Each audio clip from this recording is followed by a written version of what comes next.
dito sa Kada Umaga, hindi namin kayo papauwiin nang wala kayong challenge. Naman! Yes! Eto meron kami ipapagawa. Ngayon ay meron tayong voice acting challenge para sa inyo. May eksena tayong gagawin kung saan ang mga bida ay si Baby Carl, ayan, at si Amiga Diana. Sorry, Amiga, we need you here. Pero ang boses po nila ay kayo ang gagawa. Okay? Okay. At kumbaga parang live dubbing lang tayo. Ginagawa niyo na po yun, no? Live dubbing. So, yun po yung gagawin natin, ha? At ang eksena ay, eto po meron akong script dito na inihanda para sa inyo.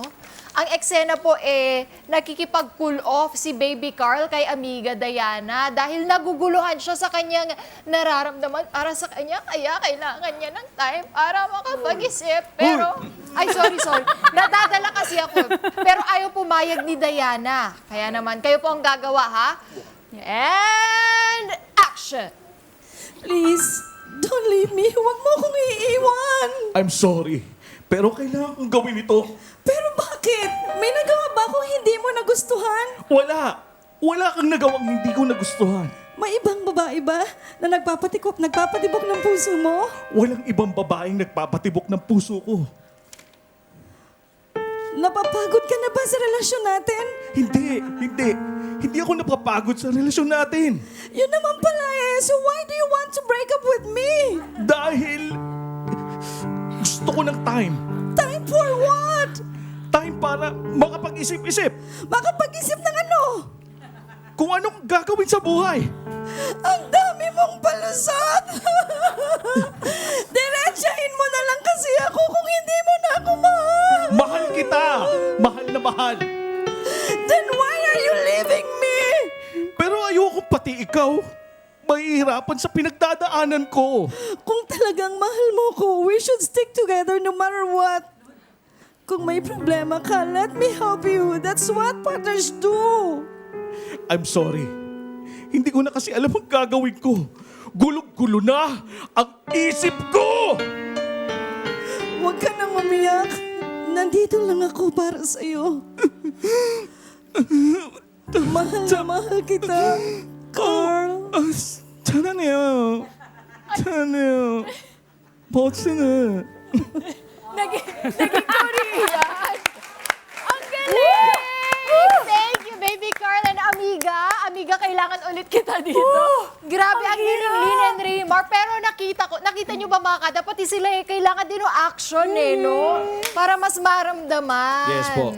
Para mas maramdaman. Ito, oo. last question ko lang. Yes, Amiga. Ngayon, ang naging usong AI, anong view ninyo? Oo nga. Pagdating... Sa dubbing po, walang problema ang AI because AI cannot give emotions. True. Challenging lang po yung pag English yung voiceover sa mga commercials. Doon po nagkakaproblema. Pero pag Filipino voiceover, walang problema si Actually, AI. totoo. Yes. Sa dubbing, walang problema. Walang emotions ang AI. Yun lang po ang challenge kapag English po ang voiceover. Nandun na. Tsaka May kasi sa dagdag ka ba? dubbing kasi, merong acting. So hindi pwedeng, galit ako sa'yo. Oo. Lumayo ka. Sasaktan kita. R. Exactly. Tsaka pag tumawa, hindi na maganda, parang, ha. Opo. Nakakatawa naman. Yes po. At dahil dyan, saan ba kayo pwedeng makontak? May social media accounts ba kayo? Pwede niyo po akong i-follow sa MC Voice Artist Queen of the Voice at yan din po yung aking TikTok account. At mag-join din po kayo sa Certified Voice Artist Program kung gusto niyo po maging voice artist at kung gusto niyo lang po maging MC, pwede po kayo mag-member sa Behind the Mic Philippines. Behind the mic.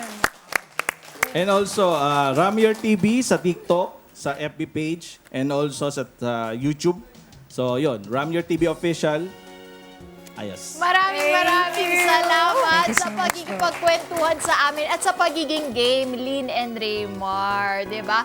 Thank you very much! Thank you. Salamat po. Hi, mga Kanet 25! This is Emma Tiglao. For more Kada Umaga updates, just click the subscribe button and follow us on Net25 social media pages at Net25 TV and at Net25 Entertainment Facebook page.